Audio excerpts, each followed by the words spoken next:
that I submitted to Molly. Okay. I thought it was a little more fitting, I think, just for the audience, that you guys are all scientists, and the majority of, I think, what students know is academia, and I think you guys have really good guidance, hopefully from your advisors, on how to navigate that process. And I'll talk a little bit more about the academic track.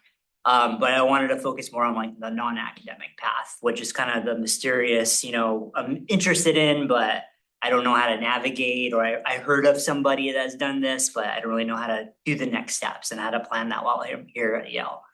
So that's what I'm going to focus on today. A lot of it is kind of, there's embedded resources kind of gathered around these topics that I'll talk about, and I'll share my slides. For those that don't know me, my name is Jake Gonzalez, Senior Associate Director at the Graduate Postdoctoral Career Services. So we're in the Office of Career Strategy, right down the street on 55 Whitney Avenue. We also have an office in the Graduate Student Center right next to Suzanne Young. I've been in career services for almost 10 years. I have a PhD in cell biology. Was originally going to go into biotechnology and did that path. I went down the postdoc route. And then as a lot of things that come up with students, personal things come up and family. And I think that kind of drove my decision to go into student services. And I really enjoyed teaching. And there's a lot of things that I was doing outside of working at the bench that then kind of led me happenstance into career services. So I started off at Wesleyan University, which is a small liberal arts school, ended up kind of building their career services for the STEM population from scratch. And then I got pulled in back to Yale, where my colleague, to the director of this office, she's also a Yale PhD, econ, and she reached out and was like, hey, I have an opportunity. You want to come back to Yale? So I've been here for 4 years now. So that's a little bit about myself, and I'm happy to share more about my background and the transition. But a lot of the things that drives our career thinking and our decision making kind of resonates, I think, with my personal journey. And I think as you kind of go through and hear alums, there's just a lot of themes that come up that just resonate, I think, with where graduate students are and how to navigate that process. So I'll talk more about, these are the main things I wanted to cover. 10 key steps on how you can explore diverse careers and start thinking more about your career development. Because one of the common things that I see is that students think about this later in their PhD program. And by the time they kind of start to navigate this, and typically it's like when they're writing their dissertation, it's stressful, especially with the current job market right now. It kind of heightens anxiety. And I think that essentially my job is to make sure you guys are planning beforehand and kind of give you the information you need and help you navigate that process beforehand, so you guys could ultimately find fulfilling careers. That's the end goal that I'm looking for students to do. With the age of AI, I think that's also dramatically changed my field and just the way that we help students kind of navigate the job search process. So I'll also kind of spotlight, different AI tools that you can be thinking about as well to help you navigate the non-academic job search. So here, what I've spotlighted is that outside of academia, there's a lot of pathways that we see our PhDs go off to. It kind of just comes down to where your interests are, and I think, where your personal goals are, and in trying to navigate that in a proactive way. But this is just a snapshot of where we see a lot of people go off to. Science policies up there, science communication, especially people in physics. We see a lot of people going into quant research and finance, which is a sector that's thriving right now, relative to other industries that are just suffering. So government, national labs, thinking more about biotech and pharma companies, a lot of tech companies. I think it's a challenging time right now. I mean, they're doing a lot of layoffs, and graduate students are going into those sectors. They're finding jobs, but it's taking longer, and sometimes they're contract jobs, so they're a year contract because companies are so full-time employees. However, I think what we can do, and what I will share today, is how you can navigate the process successfully and setting yourself up in the right way. Because I think that's going to be the main goal, where you could stand out in this process amongst a lot of the noise that's going on in industry. So the one thing I wanted to kind of capture here is just the outcomes of where our students are going off to. And this just kind of paints the picture of, the bigger picture of where students are going off to. And I think what I did was, this is for all the physical sciences and engineering students. The graduate school collects this data. You have access to this data online. And it just kind of shows that the minority of people are going into academia, and this number is going to continue to go down just in the climate that we're living in right now. But of the past, 10 years, 36% have stayed in academia. So that could be more of them pursuing academic postdoc, going down the tenure track route. But of those 36% that stayed in academia, 40% are holding a tenure track or tenured faculty position. And then 5.4% are holding non-tenure track. So essentially they're like in a lecture role. That is a non-tenure track role. If you want to continue to teach, that certainly is a pathway that you see a lot of people go off to. This is a good question. Yeah, absolutely. Yeah. Like at the 10-year mark, or is that like any, or like you grouping everyone together? Grouping everyone together. Yeah. Within 10 years. Correct. Yep. Yeah, these are aggregates of everybody within those 10 years. Yeah, the tenured faculty position is much higher than I would have expected. Me too. I was Yeah, kind of surprised. That might be lower in physics. Totally. So I'll show that data specifically for physics, and you actually could find that data as well for the academia where those numbers are. We could even look at it together. I can show you. So this is still the aggregates of that physical sciences and engineering. Kind of shows you where people are going off to, right? Tenure track, postdocs, those that are staff scientists but happen to stay in academia, which is a career path that we see a lot of PhDs doing. And this kind of just gives you throughout the years of where people are ending off to, and you'll see this number is dropping. And that's going to be a theme just with climate and training grants and higher ed, especially the big R1 institutions, that they're getting hit pretty hard right now, and there are limited faculty jobs, and that's going to be a continuous trend that I think we'll see in the near future. So I have a question about the bar plot. So 18 is the number of people who went into academic. Correct. Okay. Correct. Oh, I see. For that specific year. And more than likely they're postdocs. Got it. Yeah. And that's like all physical sciences and engineering. Correct. Wow. Correct. Yep. So this is a continuous breakdown, but this is more for outside of academia. And I think what's always interesting is that as a graduate student, you think that the common pathway is into academia, but in fact, it's the minority. So around a third of people are going to academia. And if you were to look at people that go into for-profit, which is industry, government, nonprofit, it's over half of the population of graduate students that are going to those pathways. And then the other interesting thing that you see here as well is in the year 2025, that number of people staying in academia is going down. And I think even for 2026, I think that number is going to go down even further. So the bulk of people are going into non-academic roles, whether that's for personal reasons or because there's limited faculty jobs. I'm sure it's all the above. And I think this is where the conversations I have in advising appointments are varies. There's across the spectrum. They want to go to non-academic roles just because of the current climate. Sometimes they want to push it out and they want to stay in academia. It kind of just comes down to the individual. But this kind of does paint that picture of a lot of people do go into non-academic roles. And I think that's a less treaded path that you hear about, I think, in academia from your faculty advisors, how to navigate that process. And I think that's where our office comes in. My role comes in to kind of educate you guys on how to navigate that process. So this is a breakdown specifically for physics. I did not do the breakdown for academia, but I'm happy to pull up the data to look at it if you want to spend your time in that way.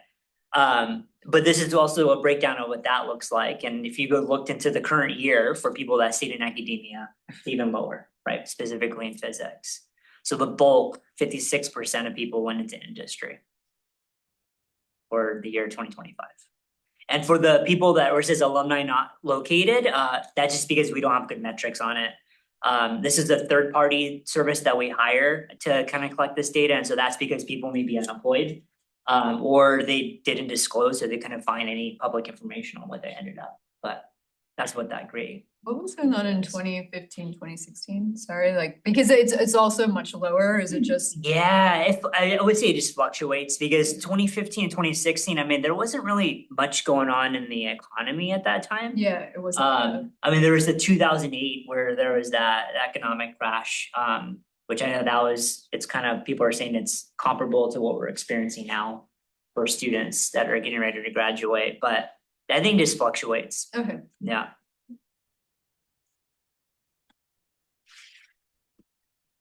Alright, so, but as I mentioned, the bigger picture here of people going into non-academic tracks, like, why is that the case? And why are you competitive? Why are you marketable for different industries? And at the end of the day, like, why you see people pivoting to non-academic tracks, even though they have such a unique subject matter expertise, is because of you have a transferable skill set. And as you go throughout the graduate program, you develop a lot of different skills, even though you may not define them in this way, or maybe not see them in this way. That's a marketable skill that employers want. And it's a matter of just trying to figure out a way how to market that, create a narrative around it. And these are a lot of the things that you develop in your PhD program and in your postdoc. And it's a matter of trying to understand what they are, trying to understand what you find thriving from them, others that you don't want to use. And I think that's going to really kind of help you navigate what career paths are going to be a good fit for you. And I'll go into a deeper dive into how to identify those skills that align okay, with yeah. you. I have some questions about like marketing oneself with these types of skills that are a bit like, they're not exactly soft, but they are somewhat. And you're They like, are, yeah. yeah, so then you're like, how do you let people know that you can do those things? But We definitely could talk about that. Okay. So that's gonna be more of like later in the talk, application materials, your personal narrative, Okay. through networking, that type of thing. Okay. Yeah. So, and this slide is just kind of reiterating, you know, what employers are looking for. So LinkedIn, they do a study with all the data they have through their job boards of what employers are looking for, and the top skills every year are always the soft skills. It's not the hard skills, it's not your subject matter expertise, it's the soft skills that employers are looking for. And I know the collaborative piece sometimes is a little tough because with your PhD, sometimes it can be siloed. But if you can find room to collaborate with others, whether it's related to your research or things that you do outside of the lab, employers find that really valuable. So there's different ways you can kind of gain that teamwork. But that's where the biggest gap that I see of people that are in their PhD programs are trying to pivot. It's usually the lack of that teamwork, and it's trying to figure out other ways to navigate how to gain that experience. Okay. I'm surprised coding is not in the top 5. Yeah, you're right. Yep. Although AI, this was, I think, in 2024, 2025. AI was the most recent one that they added to this. So I wouldn't say it's necessarily coding, but I think understanding how to utilize AI in a Right. workplace to make your work more productive. I mean, I also think like maybe the collaboration work that we all do is a little bit different than maybe most like workplace collaborations, you know, I don't know, just because there's less defined roles and. Totally, yeah, but it's being able to kind of articulate that, Yeah. because I think if you are working with an external collaborator or a faculty advisor or your thesis committee, like there's different ways to kind of paint that picture. Okay. That you're not only working on by yourself. Yeah. You're able to communicate with others and come up with deadlines and those type of things. Yeah. Sometimes on our own, but yeah, which is good. I think for like, you know, for most careers, being able to figure that out by yourself is like what they Oh, want. absolutely, yeah. Yeah, I think that's where the biggest value that employers see in PhDs in the workspace is that fact that you're able to navigate things independently. And I think, you know, your level of project management is different relative to other people that don't have their PhDs. So there's value there. I think it's a matter of just trying to figure out where your interests are, what career paths you want to go into, then how to best market those skills. What's persuasion here? So being able to convince people that you work around in a friendly way on how to move projects in different ways. Right, and that's what you see in the workplace. In an employer, you're working in a collaborative team environment, trying to figure out what's the best way to work productively to move that company's mission forward. And a lot of it is persuasion, you know, trying to convince somebody that this project is worth pursuing, you know, versus others. And you're making those decisions sometimes. What about emotional intelligence? Yeah, so emotional intelligence is being able to navigate in a workplace, you're working with other people that have different personalities. And I think being able to navigate that in a really professional way, I think is a skill in of itself. And I think being able to hold yourself professionally, I think sometimes, things get really heightened really fast in a workplace and it just ruins relationships. And you probably experience that here in your labs, right? Same thing in a workplace. I think being able to navigate that.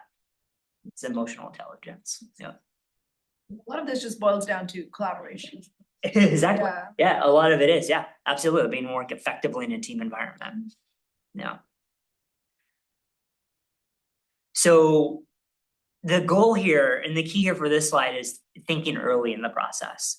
So yes, that slide where I showed all those different career paths, yes, you have access to all those, but it requires planning, right? I think when you go into your PhD program, if you decide to kind of navigate this process 3 months into your dissertation before you graduate, and you want to go into finance, for example, probably not going to happen. Like I think it's going to take time to do.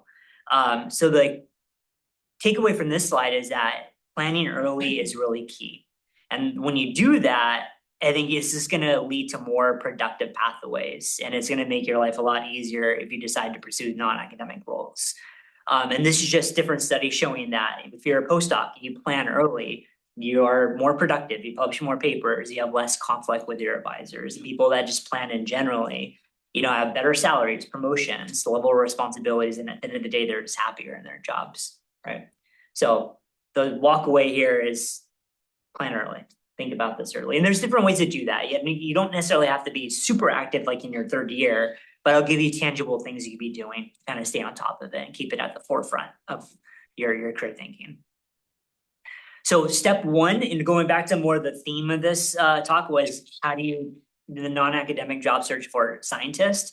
So the key steps, the first step that I would recommend is you kind of reevaluate your goals. A lot has changed within academia, with limited faculty jobs, training grants, and that has kind of shifted a lot of the priorities of certain graduate students.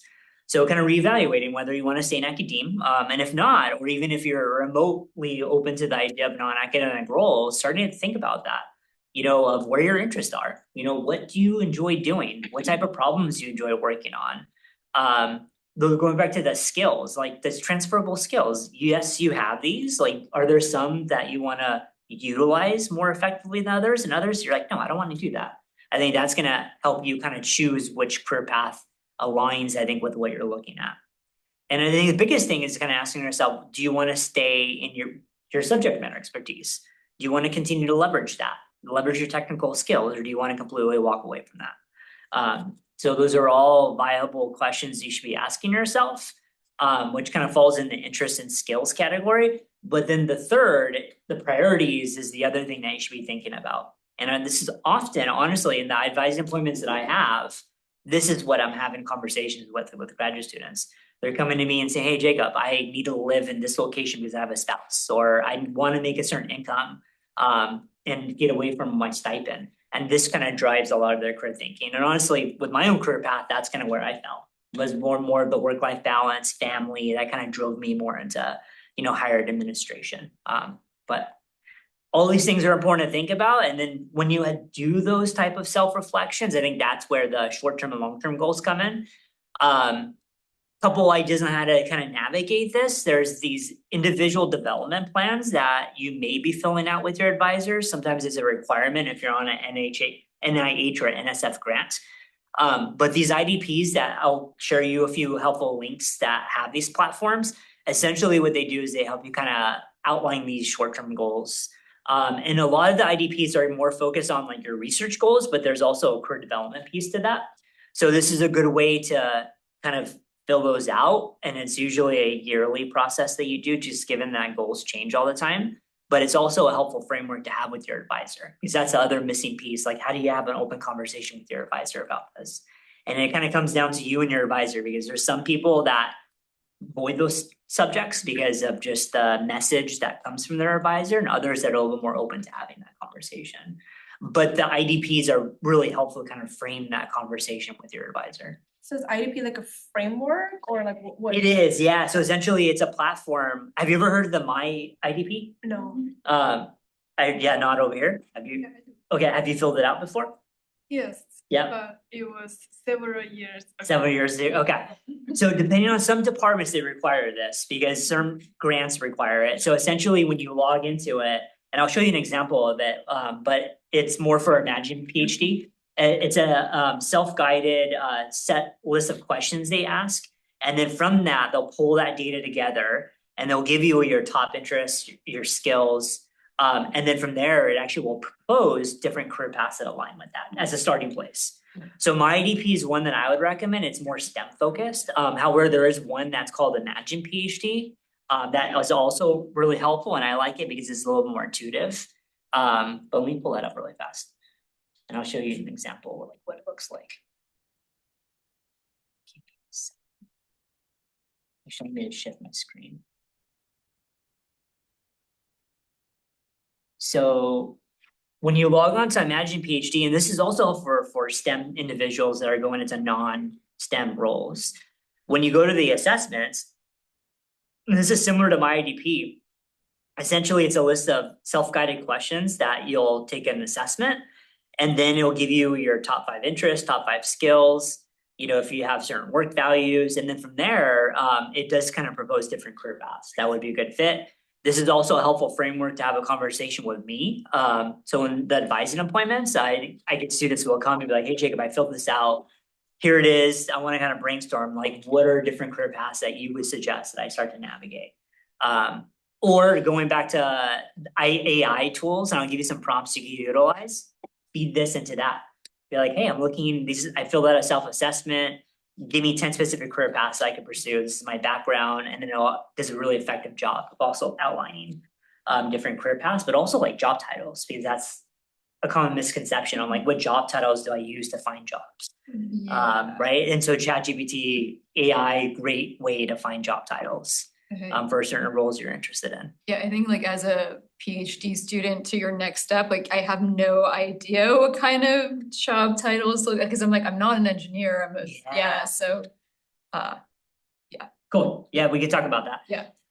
So all to say, so this is what it looks like for an individual development plan or IDP. I would recommend at one point you fill this out and maybe every year you do it because it just kind of changes your perspective of where your values lie. And then once you have a better idea on that, honestly, it serves as a compass as you are having conversations with individuals, attending our events on like different career paths. It just gives you an idea of like, yeah, this is something that I could totally do, or nope, this is not for me. I'm gonna check that off. I do not want to do that. And it just narrows down, I think, what areas you would like to explore. And that's the goal, hopefully to narrow down. So when you go on the job market, you have an effective plan. That's the main goal of this. All right, let me go back to my slide deck. And presumably like this also like would suggest academic roles if. It would. Okay. Yep, absolutely, yep. So my IDP, it does definitely suggest faculty roles as an option, if that's a good fit for you. Also another question about academe, because you're saying that right now, just, you know, a lot of places aren't hiring as much. Like, is it something that's cyclical, or do you think that in general, the universities right now are feeling like it'll be a long moment of yeah, I mean, that's the impression I'm getting, but I don't know. Yeah, so it could change. So it depends on the administration of what's going on in the next, 3 years. So that could shift things. I think as of right now, everything that's going on with higher ed and the attack on higher ed, for the big R1 institutions, they're getting hit hard financially in a number of different ways at all the same time. So I think that's limiting, research faculty roles. I think if you think the taxing will change in a different way. So like, I imagine that that's like a new thing that going forward, that's just how it'll be. Correct. And if anything, it's only gonna go up. Okay. So because before the Trump administration, it was a 1.4% endowment tax, and it went up to, I think it was like 13-14%. So a significant jump, which to Yale specifically, that's $300 million a year that they have to figure out. So they're gonna like try to recalibrate. Oh, absolutely. So there's that, and then there's also even just thinking about our international scholars, that's also the other missing element. Because I think just with H-1B visas, there was a scare. Who knows whether that would change, but Trump administration was requiring institutions to pay $100,000 fee if they wanted to apply for H-1B visas. So that also changed the landscape on how hesitant people are to hire international scholars. So a lot of different elements that are going on all at the same time that are just limiting the number of faculty positions that are being posted. It's better for STEM. I know that for the humanities and social sciences, Yeah, like departments are getting cut. they are getting hit hard. Public health is another one. I think they're getting hit hard. So I think in your field, it's better. It's a better landscape than other disciplines. Yeah, I spoke to my advisor at length about this. Yeah. And his understanding is that for postdocs, you're mostly okay because most fellowships have not been cut yet. And I think advisors are still getting their grants unless you're, again, public health and NIH funded, then you're Yeah. kind of screwed. But I think on a postdoc level, you're fine, and especially if you're doing like a 3-year postdoc, Yeah, it'll take you to the end of the Trump administration at least. yeah. So That's what I've been thinking about is like timeframes now, because I feel like if you do a postdoc, like part of you is saying like, I want to stay in academia, because otherwise you could pivot and start making Yeah. more and like have a better trajectory for a career.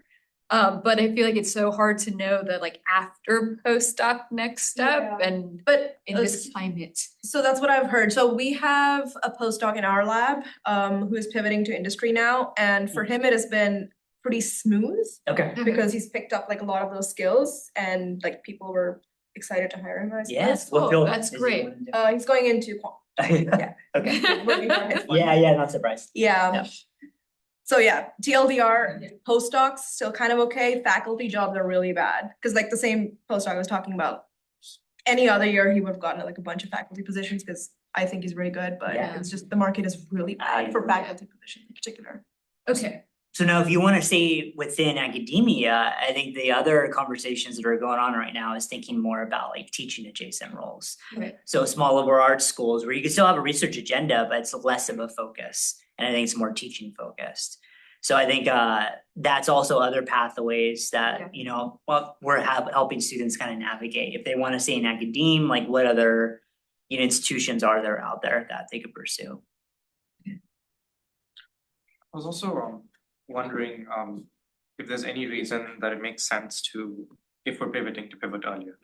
I mean, besides the years lost, but if I do decide I want to pivot to industry, is there any disadvantage to doing it besides the years lost that at like the end of a postdoc versus now, in terms of, for example, people who are hiring, like for example, quant firms hiring, Yeah. is there any reason they would prefer like a fresh PhD student versus a postdoc? Or anything Not at like all. that? So I think going back to the point, if you want to do a postdoc as a way of continuing to navigate whether academia is for you, which I think it's a great step to do, or if you need to develop a skill that maybe you're lacking, like I think industry, they view the postdoc as they would an early graduate student. I see. The asterisk to that is that if you're in a postdoc more than 4 years, that's when they start to see you as, oh, this person is more of an academic. Like, why did you take so long, to kind of navigate that? And I think there's more of just that narrative that you have to share. So I have a lot of conversations with associate research scientists who are technically like faculty roles, they're advanced postdocs. And it requires a little bit more time for them to pivot into industry.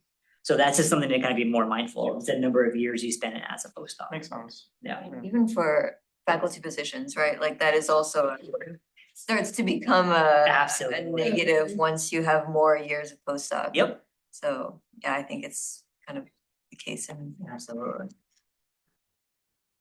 So my IDPs are really helpful.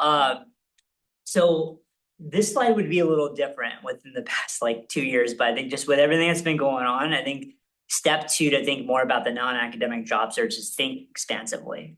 Because there are certain sectors that our graduate students want to go into and our postdocs want to go into that are just closed off just because of how things are going right now. So as required, our students and postdocs think creatively in regards to what they want to do. And it kind of goes back to the idea of being proactive. And I would encourage you guys to think more expansively earlier on in your programs. This is a theme that I'm hearing from alums as well, that are speaking, and they're aware of what's going on with the job market and with academia. And I think that's their message as well, is think expansively. And I'll give you guys this like kind of gives you ideas on how to do that, how to navigate that as you're exploring careers, which you should be doing early in your program. There are online resources on our website. We have a number of different blog posts and that you can take a look at. It kind of shares common pathways and resources around that. It's not the easiest to navigate that, and it's feedback that I receive. Sometimes you're just overwhelmed with the information you see on our website, but it is a great resource that we post a lot of content on. We have our campus events that I share with you about our monthly series. We have a series that's called PhD Pathways. We invite alumni that have gone into non-academic roles. They share their pathways. We spotlight different sectors. They're online sessions. We try to record them. So those are great sessions to go to. And there are also networking sessions too, where a lot of these alums that will attend, they will share their contact information. They'll share job opportunities with our attendees. So it's almost like a networking forum that it's low-hanging fruit for you to attend, where you don't have to invest time into. Question Yeah. about post-graduation. So let's Yeah. say we've graduated from Yale, we have this PhD now, Mhm. and then say we have done a postdoc somewhere and now we're like re-examining our career. Are there still resources open to us? So as an alum of the Yeah. institution, you have resources up to a year Okay. out. And our team is a little flexible with that. So Molly, if you were to email me like 2 or 3 years out, and if I worked with you, I mean, usually I take those advising appointments. Okay. But outside of that, that's more like one-on-one advising, but all of our online resources, you have that Okay, access to cool. that. All right. I have another question. Mhm. So I went on one of the OCS like field trips in Oh, cool. Boston. Yeah. And it was there that I managed to speak to someone in I think one of the biology departments, and they told me about the Yale Graduate Consulting Club. Yeah. So I subscribed to the mail list, and they have like a lot of opportunities, like both on campus and off campus and stuff. I'm wondering if there's other organizations like that for different career paths, and is there a way to like find them? Because I didn't find them through, I don't know, Yeah. the campus. Interesting. Yeah. So short answer is yes. So if you're thinking about consulting, that's a unique club that does a Yeah. fantastic job. If you're thinking more about biotech, pharma companies, there is a group for that, the Yale Biotech Club, and they do a fantastic job as well. But in other areas, it depends. So there is a science group, Science Diplomats. And what you guys are doing as well kind of aligns with the science policy angle. But other areas you have in mind? Like I was exploring quant mostly, quant Yeah. and consulting. Yeah, so there isn't anything Okay. specifically in that. I think where the resources that we kind of design around that is we kind of bring in alums and we kind of help them kind of shed light on what the interview process looks like. Yeah. Because you're competitive for those roles, but navigating the technical interview process for those roles is like the big question mark. Like, how do you do that? Yeah. And I think that's where our office kind of helps you with that. Okay, so I should look out for like the OCS email, because I remember, Yeah. I think Mackenzie's having an event on campus, but I didn't find anything on OCS regarding that. I found it on the YGCC. So it's like, interesting. yeah. So Yale is complex. Well, we try to have everything centralized in our office, but sometimes things come through the cracks. Where we get proactive student groups that are just doing their own, Okay. little thing. We try to tell them to let us know about those events. Okay. So unfortunately, I would say for us, the majority of things you should find through our office and our newsletter. Okay. But sometimes things do kind of I see. creep in. At least it's a good time for hiring in quants. So if that's something that you're interested in, at least that's like not it's not a bad path. Honestly, I'm just like exploring it. Yeah. I have no understand. idea. Yeah, Yeah. that's how I Totally. feel. I think like research adjacent, but not really research, I think is. Okay. kind of Are there any resources in like the Yeah. OCS website on stuff to prepare for quant interviews? Cause from my conversations with people, it's kind of scattered in terms of how you can prepare. There's no centralized question database, for example, which I guess companies don't want either. Yeah. They want their own specific question. Exactly. So like the only way to get prepared is to like go through Reddit pages and like find past question banks for those specific companies. Is there Sure. an AI tool on the career link? So you can use AI to kind of craft questions Sure, for yeah. companies, and so that's helpful. I think I could share a prompt with you that will help you pull interview questions. Honestly, the best source of information is connect with somebody at that company, Yeah, whether they're alum or not. Informational interviews, you're chatting more about their career path. Yeah. You ask them, hey, what does the interview process look like? Yeah. What's the best way to prepare? What do you recommend? Best source of information. makes sense. Yeah. Yeah, we just had a session on quant finance too. So always happy to, share alums and whatnot to reach out to. Right. But that's gonna be the best way. Makes sense. Yeah. Alright, so in regards to exploring careers thinking expansively, so we have our events. There are dedicated alums on campus that wanna help students. They come from diverse backgrounds. There's an event that's coming up on March 28th called Where Do I Go From Yale? I would highly recommend you go to that. It's an in-person symposium that's organized by GSAS alums that are really eager to help students, just all to build your network. I'll talk more about the networking piece. That's also a really great way to explore careers. And then there's these part-time experiences where I was talking more about like the collaborative work. Like sometimes you just don't have opportunities to do that, or you want to do it in a different environment.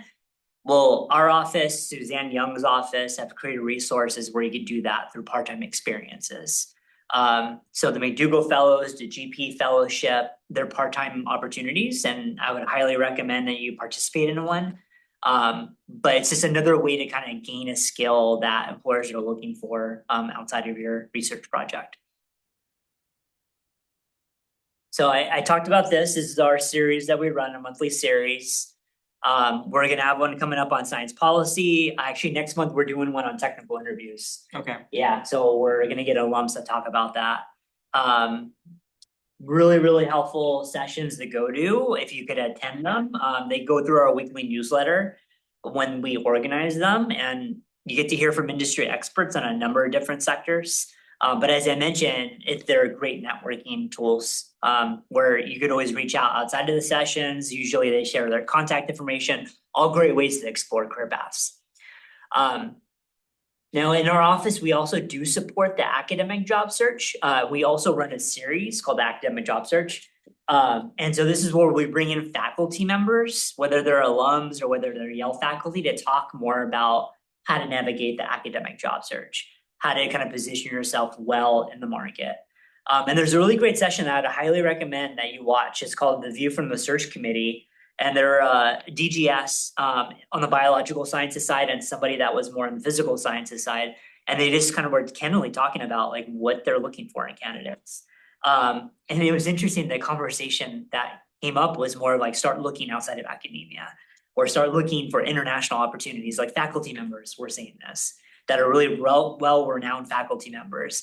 So it just kind of shows you the climate that's going on right now. I think even faculty are a little open-minded in regards to, the advice that they're giving graduate students and being realistic. So these are past recordings? They are, yeah. Yeah, so this is the hyperlink. So when I share my slides, if you click on that, it'll take you directly to the recording for that workshop. Yeah, and if you share your slides, I'll send it. Yeah. Yep. Yeah. So if you're thinking about academia, we have a series for that. I did mention AI tools. So this is a prompt that you can utilize just to kind of understand, a little bit more about what you're looking for in your interest and getting AI to kind of suggest different career paths. Honestly, a really effective way to start just understanding what are different common pathways that are out there. And not surprisingly, you'll see a lot of them that were listed on my slide that I listed with common pathways that we see our PhDs go off to.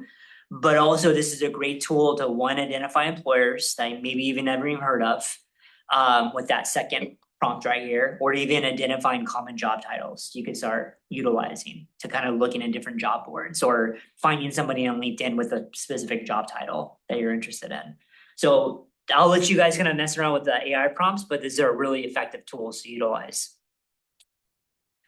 Let's see how am I doing on time. So step 3 is the whole goal here is once you start to identify what career paths you're interested in, that's going to give you time to build skills that you may be lacking. So as you start to explore and chat with alums or attend our sessions, you're going to hear like you have a valuable skill set, but you also need X, Y, and Z in order to be competitive on the job market. The sooner you figure out where the gaps are in your skills, the better position you're gonna be in to start building those skills while you're here at Yale. So question related to this, I'm Yeah. sure it's different for each career Yeah. path, but are there in general like certain skills that as PhD students, we should try to build while we're here? Like meaning ones that are a little bit harder for us to get or? Depends on the role. So Yeah. going back to like quant finance, I think that if you're lacking certain coding skills or if there are certain technical skills you see in job descriptions, or Yeah. if you talk to alums, that's gonna give you room to build those skills out. If we're talking more about like soft skills, like maybe in your research, like you've been working really independently and you're lacking more of the teamwork and being able to communicate your work effectively. There are fellowships, there are different ways you can kind of gain those experiences while you're still a student, right? And even though they're unpaid experiences, employers value those experiences, and it's only gonna give you more of a narrative that's talking more about what you've been doing to show those specific skills.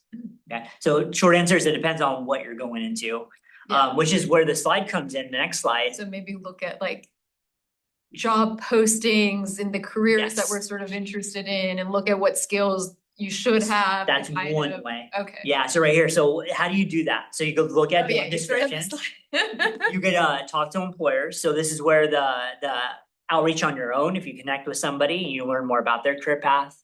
You attend our sessions, you talk to me, like that's how you're gonna understand what are the skills you need. And I think then we could talk more How about. helpful are recruiters in this process? Not helpful. Not helpful. So let me take that. So if you go to a career fair, they're helpful in the sense that they're able to help you navigate their job search process at their company. They'll show job postings with you, they'll connect you with the right people, and then they'll get your application seen. Mhm. If you're blindly reaching out to a recruiter, they're just gonna navigate you to their website. Maybe like, hey, you can find our jobs on our website, this is how you apply. So it depends on what context. The career fair is really helpful, but I think on the outreach, what you wanna be doing is you wanna be reaching out to the hiring managers. Okay. The recruiters help the hiring managers find the people that they want to hire. The hiring managers are making the hiring decisions. Mhm. So as your direct supervisor, that's who you wanna be reaching out to. I see. Yeah, and I'll show you how to kind of find those individuals. So going back to Molly's question, like, well, how do I build the skills? You know, so it kind of goes back to the first step. Self-assessments, understanding what skills you enjoy doing, exploring career paths, the second step. And then once you kind of narrow that down, you're gonna understand what skills you need to build. And then once you identify that, well, then you know, okay, well, what resources can I capitalize on here at Yale that would allow me to do that? We have fellowships, so we have different centers like Yale Ventures that work with early stage companies, entrepreneurs. We have groups like the Yale Graduate Consulting Club that will help you in management consulting. Like there's a number of different resources. So if you ever need help navigating that, happy to do that. But I think it all kind of starts off with those steps that I was sharing with you to get to this point. Are you saying, what is a Toastmasters? So that's more like science communication. So thinking more about science policy, being able to communicate your work effectively is really key. And to demonstrate that in different ways. Toastmasters is a club where essentially scientists come together and you're able to kind of pitch your research to a lay audience. And it gives you a forum to do that and just practice. So that's a great resource, 3-minute thesis, which deadlines are February 8th to do that. Really good exercise as well that Suzanne Young runs. So we used to run it, but we handed it off to Suzanne Young. Yeah. Okay, so step 4, and I'll kind of go through these because I know we're kind of coming up on time. So as you kind of understand what areas you're interested in, you're gonna start chatting with people in these spaces. And you have to start to be able to communicate effectively your narrative of why you're interested in this, what you're doing here at Yale. It's called your elevator pitch. The sooner you're able to nail that down and think more about your audience, you're just gonna come across in a more professional way and you're gonna have more effective conversations. So starting to think more about your personal brand, it would be the later step. You can do that in a number of different ways. LinkedIn, your online presence, is one way to do it. You don't have to be super active on LinkedIn. That's the common question I get. Well, I don't have posts, I'm not active on it. You don't have to be active on it. All you have to do is have an extension of what you've been doing and have a somewhat of a presence. And employers will look at that. And there's easy tools I could give you that will help you get your profile up and running in about an hour. But that's a good way to do that as you're navigating this process. And then starting to think more about your elevator pitch. Because as you start talking to alums or attending these events or career fairs, you're gonna have to express, your interest in a company and share more about your background. So practice that. The elevator pitch is really, really key. I'll go through this slide quickly. This is more LinkedIn tips. These are just effective ways to get your LinkedIn seen and effectively craft one. These are links that will, as I mentioned, these are resources to help you put your LinkedIn profile together. But employers do use it, so it's important to put one together. This is what an elevator pitch is. If you ever never heard of it before, it's a really concise way of introducing yourself. These are common mistakes that I see. It's too long. There's a lot of jargon because you're just used to talking to a technical audience that is familiar with your work. So this is a framework to kind of craft an effective tell me about yourself. It will come up in interviews. It will come up in informal conversations with recruiters, alums. So starting to practice that is really, really important. So step 5 is the resume now. So now we're kind of moving into like, okay, well, you identified a pathway, you started chatting with people, like how do I start applying to internships and jobs? You're gonna need a professional resume. It's different from a CV, it's not a CV. Some alt-ac roles will say CV/resume, so like national labs, some biotech pharma companies, because they tend to recruit academics. So there's some blend there, some gray areas there, but for the most part, you're gonna need a professional resume. It's 1 or 2 pages at max. It's a concise version of your work. You're capturing the most relevant experience. So you're not gonna have to cut some experiences off of your resume, but that's where your LinkedIn comes in. That's a nice extension of your resume.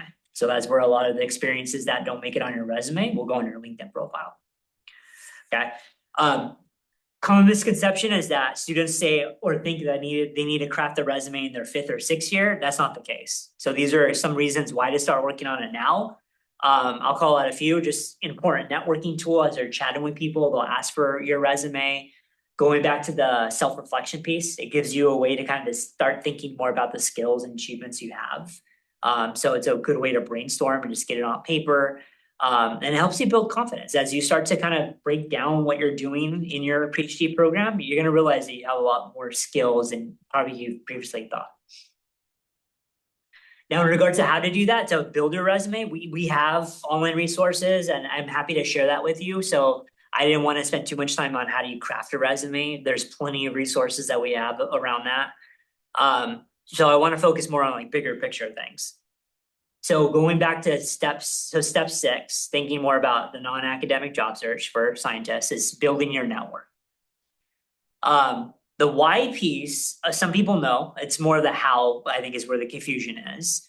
The why, we kind of talked about this, about learning about interviews, technical interviews, great way to network. Understanding about different work environments, getting insider information, great way to do that. But at the end of the day, when you're finding jobs, especially in a competitive job market, it's the way jobs are filled, is through networking. Before you see a job posted online, what's going on in the back end is that hiring manager is trying to tap into their network and trying to see if they can fill it internally. Because it saves them time, saves them money. It's a more effective way of filling jobs. So your goal is to try to get in touch with that hiring manager first, introduce yourself, learn more about their background, get their advice, and then from there, they will let you know about maybe jobs that are coming down the pipeline. So this beats the online application process. And that's going to be the ideal scenario when you're going on the job market, is to network, find somebody, get a referral, get your resume circulated within a department. So you could actually bypass this whole online job application process, where a lot of students kind of get into trouble because AI has just also changed the way that resumes are being screened.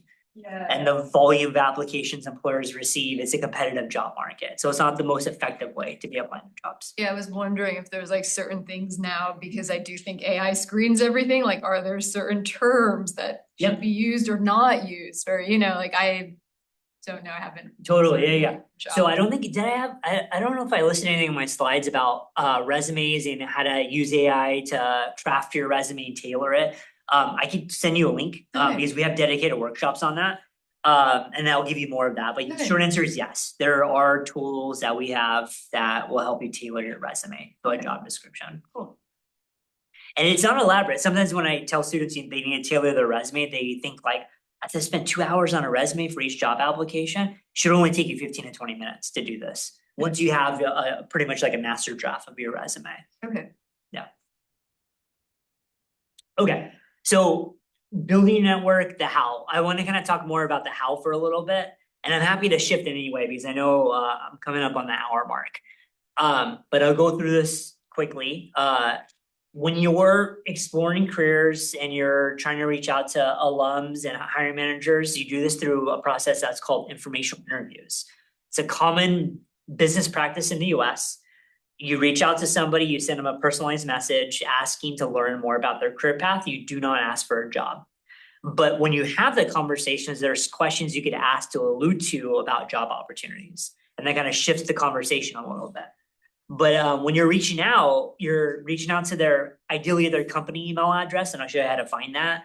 You're keeping it short and concise because these individuals don't have time to read a long email, ideally 4 to 5 sentences. And when you're reaching out, you're just asking to speak with them for 20, 30 minutes. The how to find their email address, there's this tool that you have access to called CareerShift. That's how you're gonna find their company email address. You find them on LinkedIn, type in their first and last name, and it spits out their company email address. And then you could craft a message around that. Sometimes you can find them on LinkedIn. There's contact information there. There's these other online tools. You can sign up for a free trial and it'll give you individuals' work email addresses as well. So is is emailing them on their work email more effective than say networking, sending them like a network request on LinkedIn? Because sometimes you have the option of like. Short answer is yes. So what I would recommend, and I think, did I have it on my slides? The steps you take is you reach out to them on their work email address. If you wait a few days, if you don't hear back, you can send a follow-up email.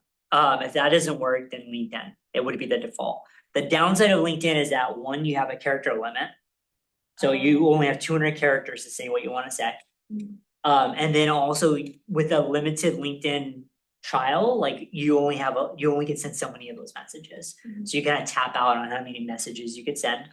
And then not everybody uses LinkedIn. So sometimes people are really active or sometimes they'll miss your message because you have to log in order to see messages. So default to the individual's work email address. And I'll give you a quick example of how this CareerShift works. This is not the one I want to share. It's this one. So when you log into CareerShift, no, sorry, hold on. So this is CareerShift. This is what kind of looks like. When you log in, let's say if we want to find somebody at Jane Street, which is a finance research firm.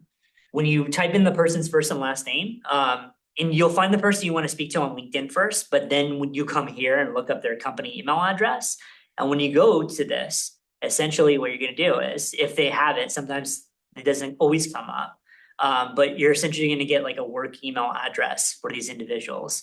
So let's go over here to like a general manager right here. So here it is. I see. Yep, and then you craft an email, which I have in my slides on like what the template looks like. But that's a great tool to reach out to individuals. Okay, so just quickly, why people say yes. So this is also another question I get from graduate students is, well, if I reach out to somebody, I'm a graduate student, why would someone say yes to me? Several reasons why. They've been in similar positions, they want to help. But the end is more of the recruiting piece. So remember I talked about their hiring managers that are looking on the back end to see what type of talent is out there. For them, it takes 20 minutes to chat with you to see if you're a good candidate for a role. So there's incentives for them to say yes with that recruiting hat that they have on. So the question is, well, how do I find hiring managers? Well, in the titles, when you are interested in the titles, job titles, look for the senior, the manager, the director in the titles, and those are going to be the people that have the hiring manager hat on. And those are the people you want to prioritize. Not saying that recent graduates or people that have been in roles for 1 or 2 years are helpful, but when you're thinking more about how to utilize your time effectively, like you want to be kind of prioritizing the hiring managers, because it is a time investment on your part to partake in this process. Okay, so how do you find people? LinkedIn's gonna be a good way to do this. There's Yale Cross Campus, which is Yale's mentorship platform. I mentioned Career Shift, thinking more about your department. Sometimes they have alumni list, are all helpful ways to find people. And I would kind of help you show you like a sample of LinkedIn and how to do this, but I know that I'm kind of limited on time. So outreach emails, here's a template you can utilize. Put in your information right here. Essentially, it's all kind of outlined for you. This will work. Drop the Yale name as well. That's where the common shared interest will come in with people that are Yale alums. All right. This is more tips on what to do before and after. Do your homework, look them up on LinkedIn, ask thoughtful questions. ChatGPT, great way to craft questions, where you can copy and paste the person's LinkedIn profile, mention that you're meeting with them, give ChatGPT what you're hoping to take away from the conversation. They'll list a whole bunch of questions you could ask. And we have our own questions you could ask as well. But what is going to come up is, tell me about yourself, your elevator pitch. So be prepared to give that in these informational interviews. Show your gratitude, be respectful of their time, ask questions like, hey, is there anybody else that I should speak with that you would recommend? That's how you tap into their network and you get that next connection.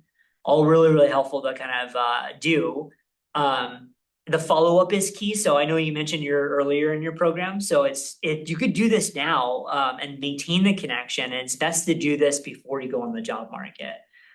Because the ideal goal is you make the connection, you're able to reach out to that person, get a referral, and then submit your application. And it requires time to do that, to kind of build these connections. So do this earlier on in your time. And these are different ways you can kind of maintain that connection, just tips on how to do that. Really subtle ways. Quick email, hey, I saw this conference, are you going to be there? Saw an article about your company. I hope you're doing well. Just really easy ways to kind of maintain these connections. Going back to LinkedIn and how often do you respond? I'm not going to share much, but this is the steps you want to take in order to, how long do you wait before you follow up? Other channels you should be trying first and whatnot. So it kind of outlines the process. AI is a great way to do this. Finding professionals based off of your skills and your interests. I mentioned generating informational interview questions, effective ways to kind of streamline the process. I'm not going to have time to go through all of this. The step 7, I want to talk more about how can you pursue both the academic track and the non-academic track at the same time. That's called the tandem job search, where if you are not sure yet, if you want to completely leave academe, but you want to keep the non-academic pathway open, there's a way you could do both simultaneously. And it's called the tandem job search. And the most effective way to do this is understanding what the timelines look like for both pathways. You're probably more familiar with the academic job search timeline. So this kind of outlines this. The bulk of it happens in fall semester where job postings happen, and you'll interview throughout December and January. So right now is like the interview periods for faculty roles. So if you understand that, then when you're starting to think more about the non-academic path, you could stagger that process. So you can be doing both at the same time, but you have to understand what the timelines look like so you could actually effectively stagger them. And that's what I just wanted to outline here. I wish I had more time to talk about these in more detail. This kind of outlines how to do that in what spring or what time of the year on what to be doing what specifically. If you're thinking more about the academic job search, well, over summer, you should be drafting your materials. If you're thinking more about the non-academic job search, well, if you're thinking about management consulting or finance, well, you should be doing the same thing at the same time because those timelines kind of overlap a little bit, all right? And I'm always happy to have more tailored conversations about this once you kind of understand what areas you're interested in. Step 8, just think more about expanding your approach. I know often people will just go onto like Indeed and find jobs. There are more effective ways of finding job postings. Being a little more creative, thinking more about other ways. I'm going to go back to the networking piece, right? That's also another way to tap into that hidden job market I talked about, where a recruiter or an alum will talk more about what jobs they're aware of that may not be posted online. So think expansively, expand your approach when you're finding job opportunities. I might stop here because this kind of talks more about if you're on the job market, what does it look like? And I know you guys are in your early stages. So you could kind of go through this all to say that when you're on the job market, that's where our office, that's where I come in. I help you navigate that process. drafting your materials, interview preparation, salary negotiation, that whole gamut is like what our office does. So when you're at that stage, just know that we come in as a resource. You don't have to do it alone.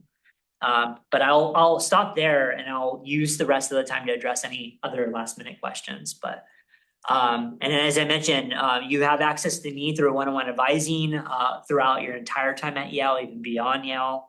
I'll give Molly my slides so you have access to everything that I talked about today. And